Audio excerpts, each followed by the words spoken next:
Baik Ibu, sebelumnya selamat pagi.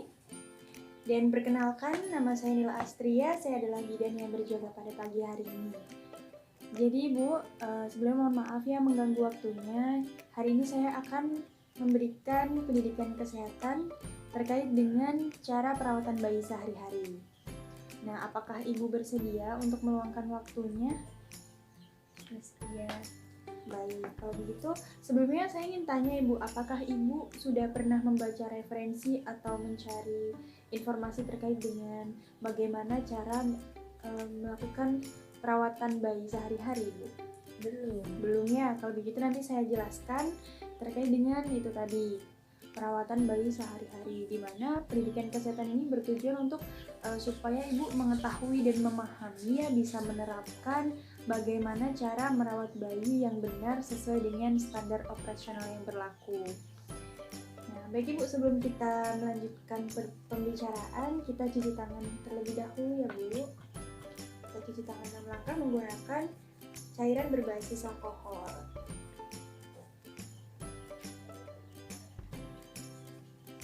Nah, baik Ibu, untuk yang pertama, materi yang akan saya sampaikan yaitu terkait dengan ASI atau ASI eksklusif, di mana Ibu kalau bisa ya diharuskan itu memberikan ASI eksklusif kepada bayi Ibu untuk menunjang perkembangan dan pertumbuhan bayi. Jadi apa sih itu ASI eksklusif? ASI eksklusif adalah ASI yang diproduksi oleh ibu setelah melahirkan, di mana ASI tersebut diberikan kepada bayi 6 bulan pertama pasca lahir, seperti itu. Nah, ASI dikatakan eksklusif itu jika bayi benar-benar tidak mengkonsumsi makanan atau minuman apapun selain ASI dari ibunya selama 6 bulan pertama kelahiran. Nah, selain ASI eksklusif, itu ada yang namanya ASI pertama kali yang keluar itu yang namanya kolostrum. Ya, kolostrum itu adalah ASI yang dikeluarkan oleh ibu waktu pasca bersalin. Itu cairannya berwarna sedikit kuning seperti itu Ibu. Namun itu jangan dibuang karena ASI kolostrum ini itu memiliki kandungan gizi yang tinggi ya untuk menunjang pertumbuhan otak bayi, di mana ASI kolostrum ini berperan untuk pertumbuhan dan perkembangan otak bayi. Dan selain itu, kolostrum ini juga berfungsi sebagai atau mengandung zat untuk sistem kekebalan tubuh bayi, seperti itu. Jadi kalau bisa ASINya jangan dibuang ya Bu ya. Nah, untuk yang kedua, saya ingin memberikan pendidikan kesehatan terkait dengan bagaimana cara menjaga kesehatan bayi. Yang pertama, yaitu mengganti popoknya setiap hari ya. Bayi kan biasanya pipis, nah itu diganti dengan popok yang bersih sesegera mungkin. Nah, untuk berikutnya kita harus rutin ya mengecek suhu tubuh bayi, apakah suhu tubuh bayi normal atau tidak. Jadi suhu tubuh bayi normal itu di antara 36,5 derajat Celcius sampai 37 derajat Celcius. Jika di bawah atau di atas range tersebut, ibu harus segera membawa bayinya ke tenaga kesehatan, seperti itu. Nah, selain itu, kalau bisa ibu menempatkan bayi itu di tempat yang nyaman, di tempat yang hangat dan kering, dan tentunya juga bersih. Jangan sampai meletakkan bayi di tempat-tempat yang misalkan dekat dengan meja yang besi tanpa alas apapun, karena itu bisa menyebabkan kehilangan panas pada bayi, seperti itu. Nah, untuk berikutnya Ibu, saya akan memberikan pendidikan kesehatan terkait dengan posisi tidur bayi. Nah, kalau boleh tahu Ibu biasanya tidur dengan bayi itu tidur terpisah menggunakan keranjang bayi atau satu ranjang dengan bayinya Ibu? Menggunakan keranjang. Oh iya, jadi bayinya diletakkan di tempat tidur yang kecil seperti itu ya? Iya. Nah, jadi begini Bu, kalau bisa disarankan memang bayi itu tidurnya satu ranjang dengan ibu, seperti itu. Sehingga ada skin to skin kontak di setiap waktunya ibu bisa membelai bayinya, sehingga ada ikatan semacam ikatan batin seperti itu, sehingga bisa menimbulkan bayi itu merasa disayangi. Jadi ada kontak kulit ke kulit seperti itu Ibu, karena itu bisa mendukung perkembangan otak bayi juga dengan bayi merasa disayangi, bayi merasa dilindungi, seperti itu. Jadi kalau bisa satu ranjang saja Ibu. Nanti ranjangnya bisa diberikan kelambu atau selambu itu untuk menghindari nyamuk masuk seperti itu, sehingga bayinya terhindar dari gigitan nyamuk. Nah, selain itu, posisi tidur bayi yang disarankan itu ada terlentang, tidur terlentang atau tidur miring. Jadi tidur miring itu diperbolehkan Ibu. Yang penting tidak tengkurap ya Bu, karena kalau bayi tidur tengkurap itu bisa menghambat pernafasan bayi tersebut ya.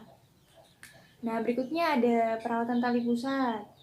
Nah, jadi zaman dulu itu kan budayanya tali pusat itu dibuntel ya dalam bahasa Jawa, atau dibalut baik itu menggunakan kasa atau menggunakan kain seperti itu. Nah, yang terbaru ya, update terbaru Ibu, kalau bisa tali pusat itu jangan lagi dibalut menggunakan kain apapun. Jadi biarkan dia terbuka, karena balutan tersebut tidak membuat tali pusat itu segera kering, jadi dibungkus itu kan Bu.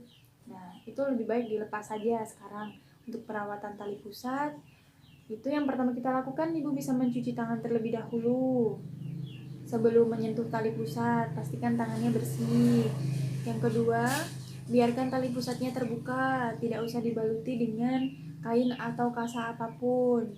Dan yang ketiga, tali pusat yang terbuka tersebut dia akan mengering dengan sendirinya dan dia akan lepas ketika sudah kering. Jadi ini akan mempercepat proses pelepasan tali pusatnya Ibu. Nah, lalu jika tali pusatnya kotor, Ibu bisa mencucinya menggunakan air DTT.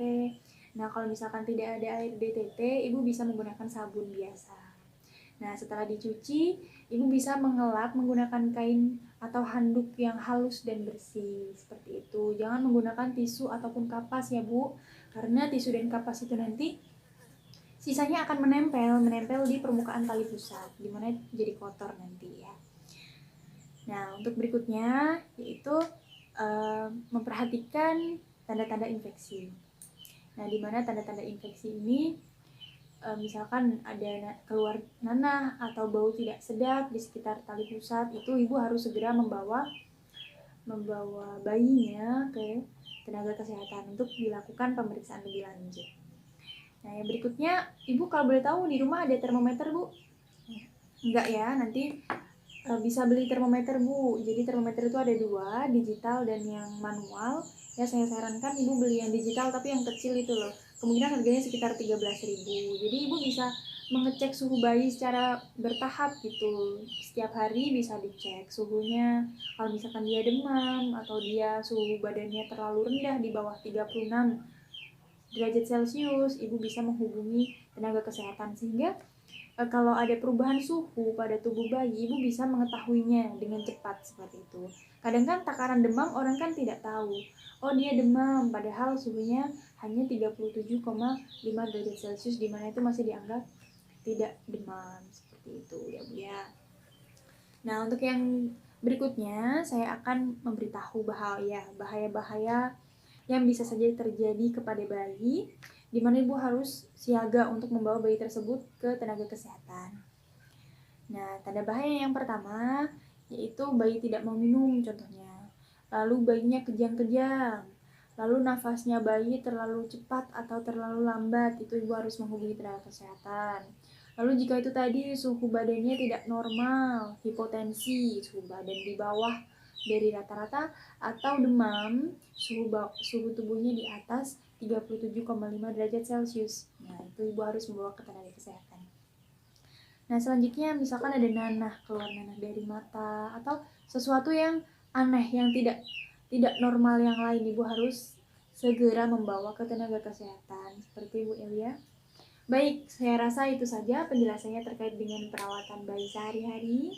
Apakah ada yang ditanyakan Ibu? Tidak ada ya. Baik, kalau tidak ada, apakah Ibu bisa memahami apa yang saya sampaikan? Bisa. Kalau bisa, coba saya lakukan evaluasi ya Bu ya. Tolong bisa disebutkan salah satu tanda bahaya di mana bayi harus segera dibawa ke tenaga kesehatan. Apa Ibu? Demam ya, betul sekali. Baik, kalau begitu saya kira Ibu sudah memahaminya. Terima kasih atas waktunya ya Bu ya. Nanti kalau ada apa-apa, Ibu bisa menghubungi saya atau langsung ke tenaga kesehatan ya. Baik, kalau begitu saya pamit dulu ya Bu ya. Selamat pagi, terima kasih atas waktunya.